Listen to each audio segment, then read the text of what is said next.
In my last video about the life of Terry Nation, the man who created the Daleks, I repeated the often quoted line that the Daleks saved Doctor Who. For those who don't know, Nation penned Doctor Who's second ever serial which introduced the Daleks, making it an instant smash hit and securing a bright future for the programme. Whilst making that video, I sat down and rewatched all 7 parts of the serial The Daleks, and was frankly astonished by an element of the story that I'd completely forgotten about, which I believe to be the true reason for this story's success. Now, I'm not saying that the Daleks as monsters themselves didn't have anything to do with the success. Their design was and is still instantly iconic, but there's a lot more going on in this serial than just the Daleks themselves hogging all the limelight, which we'll be exploring in this video. My name's Ruby, aka Hooby Jones, that's Petrol the Dalek, and you're watching The Daleks Didn't Save Doctor Who, This Did.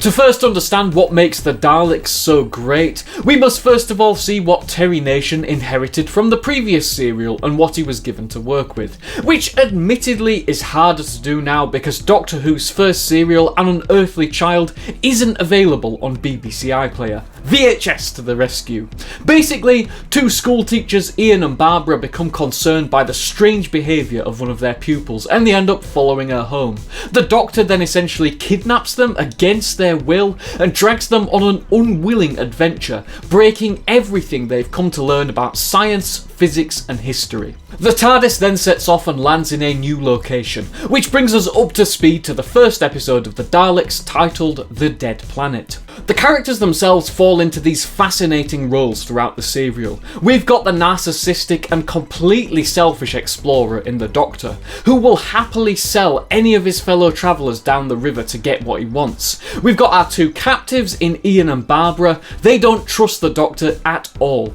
and just put up with his bonkers antics and comments and jokes, because there's a chance he'll be able to get them home. Then we've got Susan, who just wants everything to be okay, and to really enjoy the time she's got with her school teachers and her grandfather. I think everyone also forgets that the real villain for much of the Daleks is actually the Doctor himself, as when Ian sees the mysterious city in the distance that nobody wants to explore apart from the Doctor deliberately sabotages the TARDIS and pretends that they need mercury for the fluid link, and the only way they can get some is by going to explore this seemingly abandoned city. One of my favourite scenes in the Daleks is the moment where the Doctor admits to Ian that the fluid link was actually working perfectly fine all along, and he deliberately sabotaged it as an excuse to explore the city. He gets a well-earned rebuke from Chesterton, and I just love the power of that scene when he's shouting at him and he's going, "You old fool," and all that. I just think it's really great. It's almost like coming across the Daleks acts as a trauma bonding exercise for the OG TARDIS team,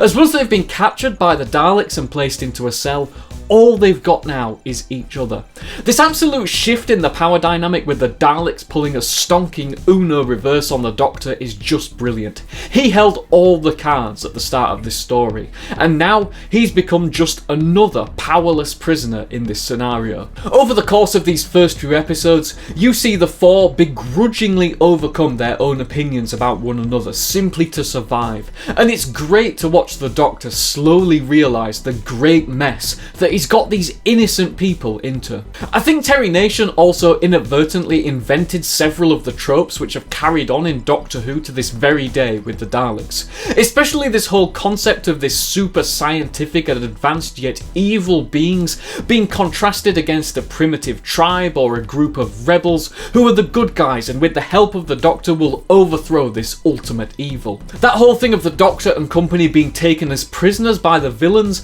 and also having to come up with a fun and inventive way to escape is also a core part of Doctor Who to this very day. Nation also accidentally set a precedent which has dated so much of classic Doctor Who by having Barbara scream when she encounters a Dalek in the cliffhanger of part 1. This moment, which was super important in the show's development, sadly laid the groundwork for all those obnoxious cliffhangers of the 80s, with Bonnie Langford screaming in the same key as the Doctor Who theme tune and other particularly awkward moments like that. Speaking of cliffhangers, the cliffhanger where they've made it back to the TARDIS and the Doctor asks for the fluid link, only to realise that the Daleks still have it in the city, packs such a great punch, and I can imagine at the time it must have been such a shock. The story then takes an even darker turn in the next episode, where the Doctor and our reluctant action hero Ian Chesterton must convince the passive Thals to take on the Daleks.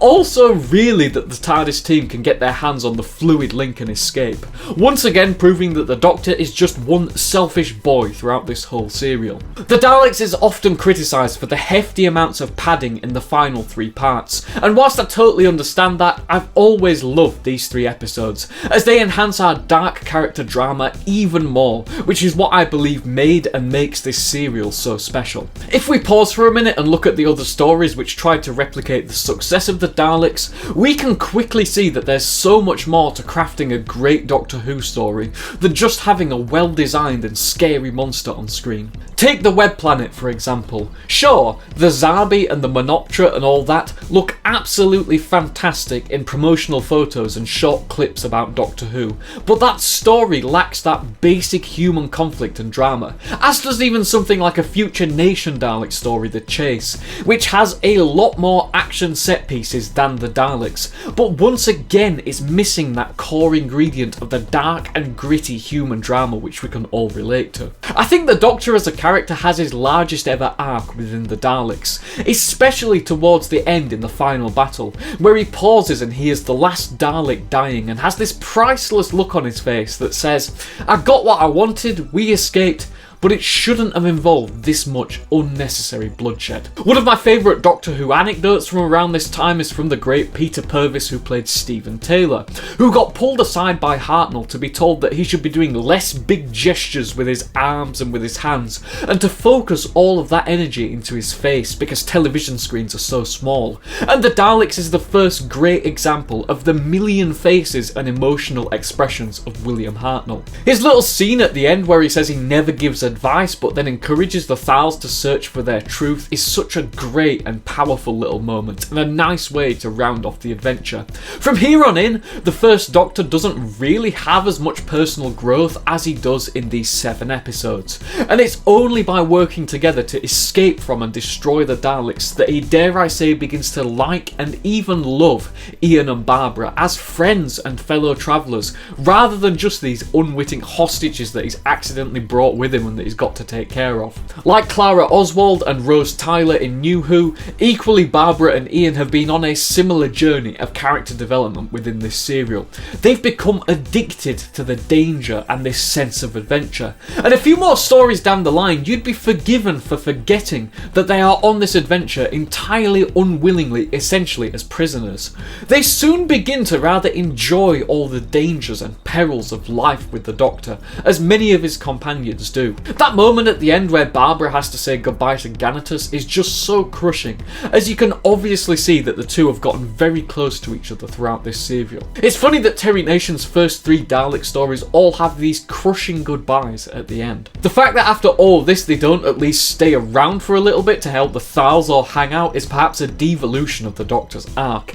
in that he's seen all of this death and destruction, he's got the Thals to fight for him just so he can escape in his ship, and then as soon as he's got the fluid link and he sees the TARDIS, he's like, well, see you guys, back to doing whatever I want now. It's unclear exactly who was responsible for this gritty character drama in the Daleks, as there are stories that the script was heavily rewritten by story editor David Whittaker, and seeing as both Nation and Whittaker are now sadly deceased, I don't want to speculate without accurate information as to who's responsible for what element of the story or anything like that. All I know is this: the creatures of the Daleks saved Doctor Who from cancellation and obscurity, but the character arcs, the infighting, and the ultimate bonding of the original TARDIS team is what makes this serial so powerful, so enjoyable, and so fresh over 60 years after its original broadcast. What's your favourite moment in the story The Daleks, and do you agree that the secret to why this serial is so good and so rewatchable is the human drama?